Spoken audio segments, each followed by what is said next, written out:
लाश को कौन खींचता है? लाश को खींच खींच के पूरे मोहल्ले में घुमा रही।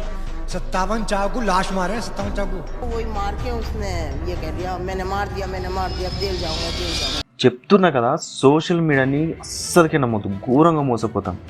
అంటారు కదా, విన్నది ఎప్పుడు నమ్మొద్దు, చూసినదే నమ్మాలి అని చెప్పేసి. అరే నాయన, చూసినాక కూడా నమ్మి మోసపోయినా నేను. పర్సనల్గా చెప్తున్నా, ఇది సోషల్ మీడియా అట్లుంది ఇప్పుడు. ఈ వీడియోలో కనిపించేవాడు సోషల్ మీడియాలో గట్టిగా ఫేమస్ అయ్యాడు. మన తెలుగు రాష్ట్రాల్లో ఎక్కువ తెలియదు, కానీ నార్త్ సైడ్ అయితే వీడు మస్తు ఫేమస్. వీడి వెనకాల ఒక స్టోరీ ఉంది. వీడు ఎంత ఫేమస్ అంటే సోషల్ మీడియాలో అన్నిట్లో, ఇన్స్టాలో కానీ, ఫేస్బుక్లో కానీ, యూట్యూబ్లో కానీ ప్రతి దాంట్లో వీడి నేమ్ పైన చాలా పేజెస్ క్రియేట్ చేసి ఉన్నాయి. ఘోరంగా ఫాలోవర్స్ ఉన్నారు. ప్రతి సోషల్ మీడియాలో చూస్తే వీడిని పోలీసు వాళ్ళు చేపట్టుకొని తీసుకెళ్ళేది కనిపిస్తూనే ఉంటుంది మనకి. అసలు వీడు ఫేమస్ అవ్వడానికి బ్యాక్ స్టోరీ ఏంటంటే, వీడి సిస్టర్ని రేప్ చేసిన పర్సన్ని మర్డర్ చేసాడు. అందుకే వీడిని పోలీసులు తీసుకెళ్తున్నారు. వీడియోలో చూస్తే ప్రతి దాంట్లో నవ్వుకుంటూ వీడియోలకి పోజులు ఇస్తూనే ఉంటాడు. మనం ఇది చూసినాక అనుకుంటాం, మరి వీఎం ఉన్నాడు పోరాడు, చిన్న వయసులోనే ఇంత మంచి పని చేసిండు, మస్తు ఉన్నాడని, గ్రేట్ కదా అని. అస్సలే కాదు. వీడికి 16 years. Social media content creator వీడి సోషల్ మీడియా నేమ్ వచ్చేసి అద్దు డిఫాల్టర్. అస్సలు పేరు అబ్దుల్ ఫైస్లా మొహమ్మద్. సోషల్ మీడియాలో వీడి నేమ్ పైన 100 పేజెస్ ఉన్నాయి. చాలా వరకు వీడిని పోలీసులు పట్టుకొని వెళ్ళే వీడియోస్, కోర్టులో కూర్చున్న వీడియోస్, లేకపోతే అటు ఇటు తిరుగుతున్న వీడియోస్, నవ్వుకుంటూ ఉండే క్లిప్స్ చూడొచ్చు వీడి నేమ్ పైన ఉన్న ప్రతి ఒక్క సోషల్ మీడియా పేజెస్లో. అసలు వీడి సిస్టర్ని రేప్ చేసిన పర్సన్ని మర్డర్ చేసిన అని చెప్పేసిన న్యూస్ ఏది ఉందో అది ఫేక్. అది బట్ అది ఎట్లా సర్క్యులేట్ అయ్యిందో అసలు ఎవ్వరికి తెలియదు. అది సోషల్ మీడియాలో అసలు ఎందుకు సర్క్యులేట్ అయ్యిందో ఏమో కానీ ప్రతి ఒక్కరు నమ్మారు వీడిని. ఈవెన్ నేను కూడా నమ్మిన వీడిని చూసి వీడి ఏజ్ గ్రూప్ వాళ్ళు ఎవరైతే ఉంటారో మొత్తం వీడి ఫ్యాన్స్ అయ్యారు. చాలా మంది వీడియోలు అవ్వాలని అనుకుంటున్నారు. ఘోరంగా ఫాలోయింగ్ వచ్చేసింది వీడికి. కానీ రియాలిటీ వేరు. వీడు ఢిల్లీ వెల్కమ్ నగర్లో ఉంటాడు. వీడికి లేని అలవాట్లు లేవయ్యా. ఆ ఏజ్లోనే తాగుడు, మనీ ఎక్స్టార్షన్, దారిలో పోయే వాళ్ళని గెలుకుడు, సతాయించుడు, స్నాచింగ్ చేసుడు, దొంగతనాలు, ఇవన్నీ వీడి అలవాట్లు. ఒకరోజు 21 November 2023 యూసుఫ్ అలీ అనే అతను ఇంటికి వెళ్తున్నాడు అరౌండ్ 11 PM. యూసుఫ్ వెళ్ళే దారిలో ఒక గల్లీలో ఈ అద్దు నిల్చొని ఉన్నాడు. వీడి అలవాట్లు చెప్పినా కదా, దారిలో పోయే వాళ్ళని గెలుకుడు, వాళ్ళని స్నాచింగ్ చేసుడు, దొంగతనాలు.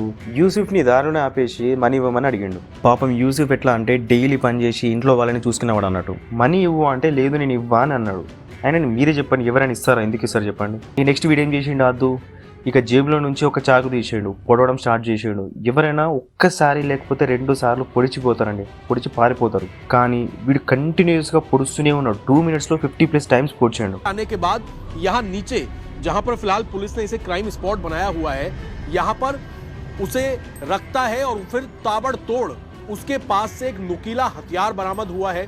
ताबड़तोड़ उसके गले पर, उसके सिर पर बुरी तरीके से तकरीबन 100 से ज्यादा वार करता है. వీడు ఎంత సైకో అంటే యూసుఫ్ని పొడిచేప్పుడు సీసీ కెమెరాలో చూస్తూ డాన్స్ చేస్తూ ఎంజాయ్ చేసాడు, అరుస్తున్నాడు. ఇక కాసేపటికి ఆ గల్లీలో ఉండే ప్రతి ఒక్కరు ఆంటీస్, అంకుల్స్ అందరూ వచ్చేసారు వాడి దగ్గరికి. యూసుఫ్కి హెల్ప్ చేద్దామని వెళ్తే మొత్తం మందిని బెదిరించిండు వీడు. దగ్గరికి వస్తే పొడుస్తా అని చెప్పేసి. అక్కడికి వచ్చిన జనాలు ఎవరైతే ఉంటారో వాళ్ళ ముందు కూడా డాన్స్ చేస్తూనే ఉన్నాడంట ఆ టైంలో కూడా. ఇది వీడి అసలు రూపం. పాపం ఒకసారి చనిపోయిన యూసుఫ్ ఫ్యామిలీ గురించి ఒక్కసారి వినండి. बहुत गरीब घर का बच्चा है, बाप है नहीं, माँ नौकरी करती है, 3 घर में 4 परिवार थे ये, इसमें से 2 भाई थे, ये 1 बहन 1 माँ.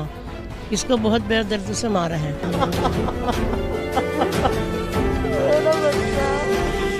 ఆమె ఏమన్నదంటే చాలా పూర్ ఫ్యామిలీ వాళ్ళది, ఫాదర్ లేడు, మొత్తం 4 ఉంటారు, మమ్మీ, 2 కొడుకులు, 1 కూతురు అని చెప్పేసి చెప్పింది అన్నట్టు. తల్లి పనికి వెళ్తుంది, ఇతను కూడా పనికి వెళ్తాడని చెప్పింది. పాపం ఆ తల్లి బాధ చూడండి, ఇంకో ధైర్యాన్ని కూడా కోల్పోయింది ఆ ఇంట్లో. వీడు మర్డర్ చేసి అక్కడి నుంచి పారిపోయాడు. తర్వాత పోలీసులు పట్టుకొని వీడిని విచారించారు అన్నట్టు. అడిగిరు ఎందుకు చంపినవరా అని చెప్పేసి. ఇది చాలా షాకింగ్ విషయం అండి. జస్ట్ 350 రూపీస్కి 350 రూపాయలు ఇవ్వనందుకే చంపేసిన అని చెప్పిండు. అసలు ఇంత ఘోరం అసలు ఇది.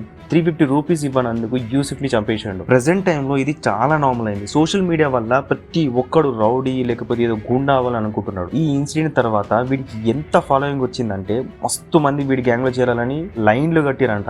దరిద్రం ఏంటంటే ప్రతి ఒక్కడి ఏజ్ 15 years లోపే వీడి గ్యాంగ్ లో చేరాలనుకున్న ప్రతి ఒక్కడిది. సోషల్ మీడియాలో వీడిని చూసిన ప్రతి ఒక్కడు వీడిని హీరో అంటారు. మరి వాళ్ళ అక్కని రేప్ చేసినామని చంపేసి ఎంత గ్రేట్ అని చెప్పేసి మొత్తం వీడిని హీరోని చేసి పడేసారు సోషల్ మీడియాలో. యూసుఫ్ మర్డర్ వీడికి ఫస్ట్ టైం ఏం కాదంట. దీనికంటే ముందే చేసినట్ట మర్డర్స్ చాలా వరకు, ఎక్స్టార్షన్స్, దొంగతనాలు ఇలా చాలానే చేసినట్ట. యూసుఫ్ ఇన్సిడెంట్ అయ్యాక సోషల్ మీడియాలో అయితే ఒక లెవెల్ క్రేజ్ పెరిగింది ఫాల్స్ న్యూస్ స్ప్రెడ్ అవడం వల్ల. వీడు సోషల్ మీడియాలో కంటెంట్ క్రియేట్ అని చెప్పినా కదా, వీడిని పోలీసులు పట్టుకుని వెళ్ళేది, పోలీసులతో ఉండేది, కోర్టులో ఉండేది, ప్రతి ఒక్కటి వీడియోలు తీసేవారు వీడి టీం మెంబర్స్. పోలీసు వాళ్ళు వద్దన్నా కూడా పోలీసులతో అటు ఇటు తిరిగేది, ప్రతి ఒక్కటి తీసి సోషల్ మీడియాలో పెట్టేవాళ్ళు వాడి పేజెస్ లో. వీడు దీన్ని కూడా సోషల్ మీడియా కంటెంట్ లాగానే వాడి ఫేమస్ అయ్యాడు. వీడియోస్ లో ప్రతి దాంట్లో నవ్వుకుంటూ ఉంటాడు, ఘోరంగా ఒక ప్రాపర్ కంటెంట్ ని క్రియేట్ చేసేవాడు. సోషల్ మీడియాలో వీడిని చూసి ఫాలో అయిన వాళ్ళందరూ హౌలాగాలని చేసిండు. సోషల్ మీడియాని ఎప్పుడు నమ్మొద్దు. సగం ఇన్ఫర్మేషన్తో చూసిన వాళ్ళని పిచ్చోలని చేస్తారు. పర్సనల్ ఒకటి చెప్తా వినండి. రీసెంట్ గా చూసింది ఆండల్ మూవీ ప్రమోషన్స్ కోసం అని చెప్పేసి నాగ చైతన్య, సాయి పల్లవి అండ్ అల్లు అరవింద్ గారు వచ్చారు.